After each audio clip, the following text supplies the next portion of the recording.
5 partis politiques prendront part aux prochaines consultations électorales au Bénin. Mesdames et messieurs, bonsoir et bienvenue à la grande édition de ce mardi 31 mars 2020 sur Esaü TV. Les titres. PR, UP, FCBE, PRD et UDBN sont les 5 partis politiques en liste pour les prochaines élections. Les réactions des leaders dans cette édition après l'obtention du récépissé définitif. Le ministre béninois de la Santé, Benjamin Humpati, vient d'officialiser 3 nouveaux cas de contamination au Covid-19. Plus de précisions dans cette édition.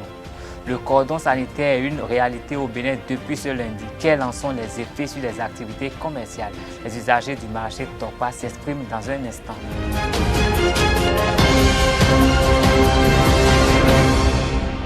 Bonsoir et bienvenue dans cette édition. Bloc républicain BR, UP, Union progressiste, Force Cori pour un Bénin émergent FCBE, Parti du renouveau démocratique PRD et Union démocratique pour le Bénin nouveau, pour un Bénin nouveau UDBN, les 5 formations politiques ayant rempli les conditions pour participer aux élections municipales et communales 2020 ont reçu cet après-midi leur récépissé définitif à la Sénat.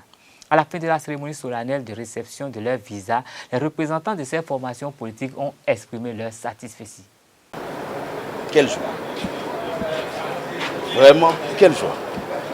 Je voudrais d'entrée remercier le Seigneur qui a permis à l'UDBN de recevoir ce précieux sésame qui lui permettra de participer aux élections communales et municipales. La réception du récépissé définitif n'est pas une fin en soi. C'est maintenant que le plus dur commence. Les militants de l'UDBN avaient commencé à désespérer parce qu'une fois échaudés, ils se demandent si cette fois-ci sera comme la première, malgré leur combat, malgré leur détermination, malgré leur abnégation.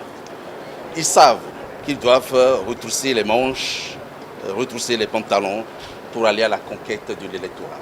Cela nécessite une organisation sérieuse pour quadriller tout le territoire béninois et convaincre les électeurs. Je l'avais déjà dit au départ, le bloc républicain n'avait pas de problème de dossier.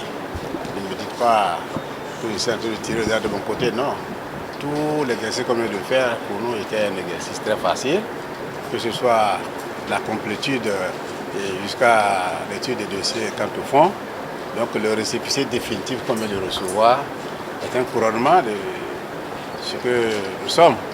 On dit souvent à bon vin, un point d'enseigne. Donc je crois que le bloc républicain est un parti qui a fait le travail, qui s'est appliqué et qui n'avait pas de doute que le récépissé définitif lui sera accordé. Je voudrais déjà féliciter et remercier la Sénat au nom de l'Union progressiste pour le travail qui a été fait ces dernières semaines ici. Je voudrais par la même occasion féliciter l'ensemble des partis politiques, les 5 qui viennent de recevoir leur récépissé définitif pour participer aux élections. Je n'oublie pas d'avoir une pensée pour les 3 autres partis qui étaient avec nous au départ de cette compétition, qui n'ont pas pu avoir le récépissé définitif. Mais je pense que c'est déjà une bonne expérience pour ces partis politiques et nous voudrions espérer que cela en fait n'émousse pas leur engagement politique et qu'ils continuent de travailler pour que nous puissions tous travailler ensemble pour la réforme du système partisan et surtout pour notre nation à nous tous. En ce qui concerne l'UP, je pense que c'est un premier pari gagné. Le pari de la qualité, le pari de la détermination, le pari en fait du beau, de l'intelligence. Je pense que c'est un premier pari pour nous. Et la suite, vous le savez, c'est nous revoir au niveau du siège, c'est aller remettre ce récépissé au bureau politique du parti. D'abord, je voudrais remercier la nature. Tout ce que vous observez, nous le devons d'abord à Dieu. À lui donc la gloire. Pour avoir permis quand même que ce jour soit un jour de gloire pour nous. L'acte suivant, c'est très rapidement que de remettre le récépissé définitif à la direction exécutive nationale pour appréciation et donc de mettre les stratégies pour ce que vous connaissez. Parce que vous savez que le PRD, c'est une machine quand même. Donc c'est de voir comment est-ce que nous allons faire afin que le parti soit la première force politique au Bénin. Donc c'est notre rêve. C'est d'abord un sentiment de satisfaction. mais aussi de grand soulagement dans la mesure où la course a été longue et l'épreuve a été très dure. Vous l'avez vu, tous ceux qui étaient au départ ne sont pas à l'arrivée. Aujourd'hui, nous sommes fiers de dire que FCBE, premier grand parti de l'opposition, nous sommes les seuls dans la course. Les autres, c'est des partis amis, des partis frères ou alliés qui sont de la rupture. C'est la FCBE qui est le parti de l'opposition qui va à l'élection. Nous sommes prêts. Nous sommes prêts étant donné que tous nos militants, ce qu'ils craignaient, c'est ce résultat définitif. Tout le monde est fier que nous l'ayons aujourd'hui et tout le monde est prêt pour que, au soir du 17 mai, que la FCBE rafle le maximum de sièges est bien prévu. La Commission électorale nationale autonome Sénat a également prévu remettre le document qui notifie les rejets des déclarations de candidature aux 3 partis politiques recalés pour les élections communales 2020, à savoir FCBD, PER et Mouel Bénin. Mais seul le Parti pour l'engagement et de la relève, PER, a assisté à la cérémonie de remise. Hier, au cours d'un point de presse, le président de la Sénat, Emmanuel Tiando, a exposé les motifs de la non-validation de ces 3 listes. Les déclarations de candidature des partis FCDB, c'est-à-dire Force Cori pour le développement du Bénin, Mouel Bénin et PER, Parti pour l'engagement et la relève, eh bien, ces partis, les déclarations de ces partis politiques ont connu un rejet de la part de la Sénat pour des motifs qui leur seront notifiés également dès demain, lesquels motifs portent essentiellement sur le manque, sur l'absence de pièces dans plusieurs dossiers de candidature et surtout l'absence de dossiers pour certains candidats. À partir du moment où il n'y a pas de dossier de candidature, eh bien, la Sénat n'est pas en mesure d'accepter ce dossier. Ça, ce sont les motifs d'ordre général. Il y en a à qui on a fait des observations qui n'ont pas pu être satisfaites et au vu de tout ça, leur dossier a été rejeté. Quelle est la prochaine étape? La prochaine étape, c'est la publication de cette liste de candidatures au profit des partis politiques devant compétir pour les élections communales du 17-2020. Et nous allons également poursuivre la conduite de notre programme tel que nous l'avons annoncé au cours du point de presse au cours duquel nous avons porté à votre connaissance notre calendrier électoral. Toujours dans le cadre des prochaines communales, des discordes sont nés dans le rang des FCBE après le dépôt des dossiers de candidature à la Sénat. Il est notamment annoncé des démissions de candidats sur la liste du parti. Garba Yaya, un membre du bureau politique, clarifie la situation. La FCBE n'a pas connu de démission. Les gens parlent d'une centaine de gens qui sont partis, mais je vais vous dire, il y a 5 qui ont déposé leur démission et 3 seulement sont candidats. C'est-à-dire qu'ils ne sont pas contents de leur position et ils sont partis. Si c'est le cas, si tout le monde devait être tête de liste, qui va occuper le reste des places? Comment allons-nous combler les 3630 postes? Le parti, ce n'est pas l'individu. Le parti, c'est l'intérêt général. Quelle que soit la position, vous devez rester et faire le combat. Tous ceux qui ont pris cette décision sur le coup de l'émotion, ils n'ont pas bien choisi. Eh bien, vous devez savoir que nous avons des gens capables de faire le travail, mais qui n'ont même pas levé leurs doigts pour dire qu'ils seront candidats. Ils vont faire le travail pour les autres. Pourquoi eux, ils ne peuvent pas attendre? Si tout le monde doit partir parce que sa position au niveau de la liste n'est pas bonne, eh bien, qui va travailler pour l'autre? Moi, je crois qu'il faut cesser d'être individualiste. Il faut regarder le parti. C'est l'intérêt général qui prime. Et à ceux-là, je dis qu'il n'est pas encore trop tard. Ils peuvent faire demi-tour pour faire la lutte. Ils n'ont pas de parents de l'autre côté. Il n'y a plus d'opposition à part nous. en ce moment-là, s'ils sont fiers d'être des résistants, s'ils sont fiers d'être de l'opposition, il n'y a que notre maison, il n'y a que la même famille qui nous reviennent pour qu'on travaille ensemble. L'organisation à bonne date de ces élections municipales et communales 2020 pourrait être entravée par l'évolution de la crise sanitaire liée à la pandémie du coronavirus. Les partis politiques en sont conscients. Suivez le général Robert Bian, deuxième adjoint au secrétaire général national du Bloc républicain, et Christelle Roundouanoubo, directrice de l'administration de l'Union progressiste. Et le Covid-19, c'est vrai, c'est une situation très préoccupante. Et nous espérons, d'ailleurs le président Talon l'a dit, nous allons le combattre et nous allons le vaincre. Et nous espérons qu'avant la fin d'avril, nous allons conjuguer le Covid-19 au passé. Et j'espère que les élections vont se dérouler à bonne date. Le report des élections ne serait pas synonyme d'annulation des élections. Que les élections soient reportées, elles auront lieu. Et c'est cela qui sera important pour chaque parti politique, que ce soit pour l'UP ou pour les autres partis politiques et pour la nation tout entière.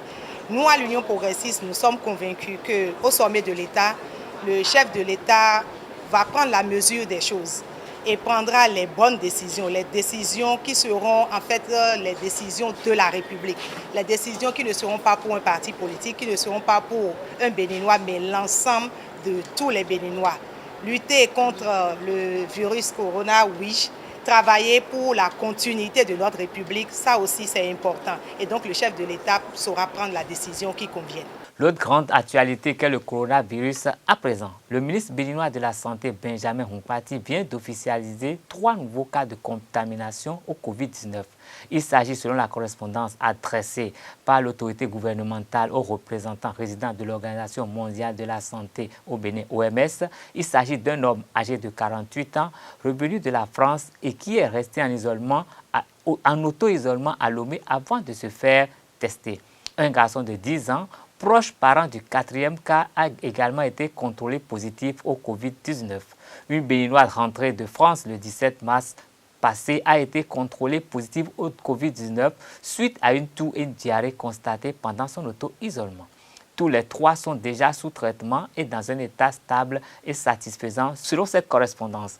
Les personnes ayant été en contact avec les patients sont en cours d'identification pour être mises sur surveillance. Comme je l'ai annoncé en titre, les effets de l'entrée en vigueur des mesures prises par le gouvernement béninois pour empêcher la propagation du Covid-19 au Bénin impactent les activités dans tous les secteurs. Le marché international de Tokpa est touché de plein fouet par ces mesures. Les transporteurs et commerçants en ressentent les effets. C'est le constat fait par une équipe de notre rédaction au marché d'Antokpa aux premières heures du lundi 30 mars, premier jour du démarrage du cordon dans 12 villes béninoises. Suivez plutôt. Bouche et nez protégés, gants aux mains, les conducteurs de taxi assis à l'ombre hument l'air. C'est le spectacle observé aux alentours du marché Tokpa le lundi 30 mars. Les usagers commentent les mesures gouvernementales prises pour freiner le coronavirus. Je suis obligé de parce que l'intérêt est nous pratiquons des millions. Et nous milliards de sous et d'agwe nous milliards de sous. Bon, il est vrai qu'on des blocs de poids mais non du bloc de poids mais n'attend qu'on peut pratiquer des dollars. Bon, et maï n'a quoi dîner et le mini pratiquer dans 2 semaines quoi. Peut-être que ce serait et si va le renouvelable après. Sinon tout ce qu'il a dit c'est bon. Demi a fait demi mi doit. Mon garantie à l'homme même au babette on donne des diversions en bon décemment donc moi ni mon mari bon m'a porté ya donné à mi bail les mais croire l'homme mais dans nous ni croire le roche pour nous mais bail les moi ils sont des je sensibilise tout le monde mais des mana ici mon quand on les non dagwete yimado hui wazor me di hui tojo hui de hui bloc hui de do dagwete ba amana bloa ndi do na blo ma semba de na ho yo ya ma souhaité do ni be o coronavirus lo amo mais yo so do khoba do konu e lene y do na c'est dans. Les vendeuses accusent le coût de la rareté des clients lié à l'interdiction du transport en commun. egbe ayo me jade bua mi sanua mi lo nu jirawe me le tori azo de do e utu ye ben le egbe de mi lo nu jirawe mi sande bua de do gbonyo ti yin na egbe oyin ko do klobo to bo wa mi aton e mi ni mi aton de yo ye de yin dai boy jete boy mewe sa se kan mi no do ra e din egbe o de san e ko yin gbe we gbe de na do pon o de mi no do gbon ni da yo fantredi o kaka je de ten 20 mi we ko yi shedi o kaka je le o e ten kan zi mi we o nko yi amo egbe ko e chakiwe si tatan po amo ido kaka dion bole adida gban dion bole bi o to wo mi. Ainsi vont les activités dans le marché international de Tokpa au premier jour de l'entrée en vigueur du cordon sanitaire à Cotonou. Le président de la gare routière Kosi-Kotrab Tokpa B et le vice-président national constatent le respect des mesures gouvernementales par les conducteurs. Ils profitent de ce premier jour pour sensibiliser leurs pairs à respecter les dispositions prises par le gouvernement et celles prises sur leur parc d'embarquement pour les accompagner. Eso do hode boa me do na isena hoso e de mi wa fi dion me de moto eton gbele abi me de moto eton no do file me ba do file bo no gare moto do le ile kede we me de ro de mi mo ro fi ne le sinon e me bi de we pe eton mi do bi no ko eton le gbe se on do jire moto pe file o saint place ile o ye na he me awe logoto me ro poro nu kan donc de gbẹtọlọ ka tin wẹ kó bẹ na do lọ wa gbẹtọlọ ma tin mẹ de akọsu ko do sẹn ẹ gbẹtọlọ tẹ sọ atin yan de akọsu do sẹn mọjá mi na blogbọn ni ẹ jẹ blogbọn mi de mi ko wa fi di yan mi le sunna mọdọ mi xɔ rọba lẹ bo yọrọ plombier lẹ bọ ye bla nlẹ do nlẹ go bọ mi xɔ adi bo nlẹ ko bọ mi do alọ klọ mi de bu de bi ọkọ yọ gbe yọ mi wọn dọ ni klọ alọ wẹ wẹ kpo bo bi ọmọ lẹ mẹ ẹ sì pa mi yàn mẹ mọjá akọsu na kpọn bọ an bolo ponjana pombo amblo de mi ko bedion be de suno modo mi ro sin ro yin ganji yo de na blogbonu mi yo ni pombo blogbonu mi bo de kankora no pele me mi na ro sin yin we e dona mi do mi ni blogbon de yo mi de na bi blo me ni pombo de kankora pele parce que gbetona no mo kakana azan foton sama wande e kana dunu azan foton go do de na yin gbon matun gbetona dunu ni pombo blogbonu mi. Nous vivons ici dans mes temps étant à Tchor, on a fait des propositions. Et un jour, d'éviter un pays en même temps et être exonéré de lui, c'est quelque chose. Et sur la visite technique, on lui gratuitement payer en même temps, c'est quelque chose. Donc, nous avons métis. On a pour des minutes à Zora et pour et effectivement, sans mentir, il me connaît bien et constater dans mes ici. Ce sera tout pour cette édition. Merci de rester fidèle au programme de Zaïre TV. Gardez le réflexe www.zaïretv.bj. Bonsoir chez vous.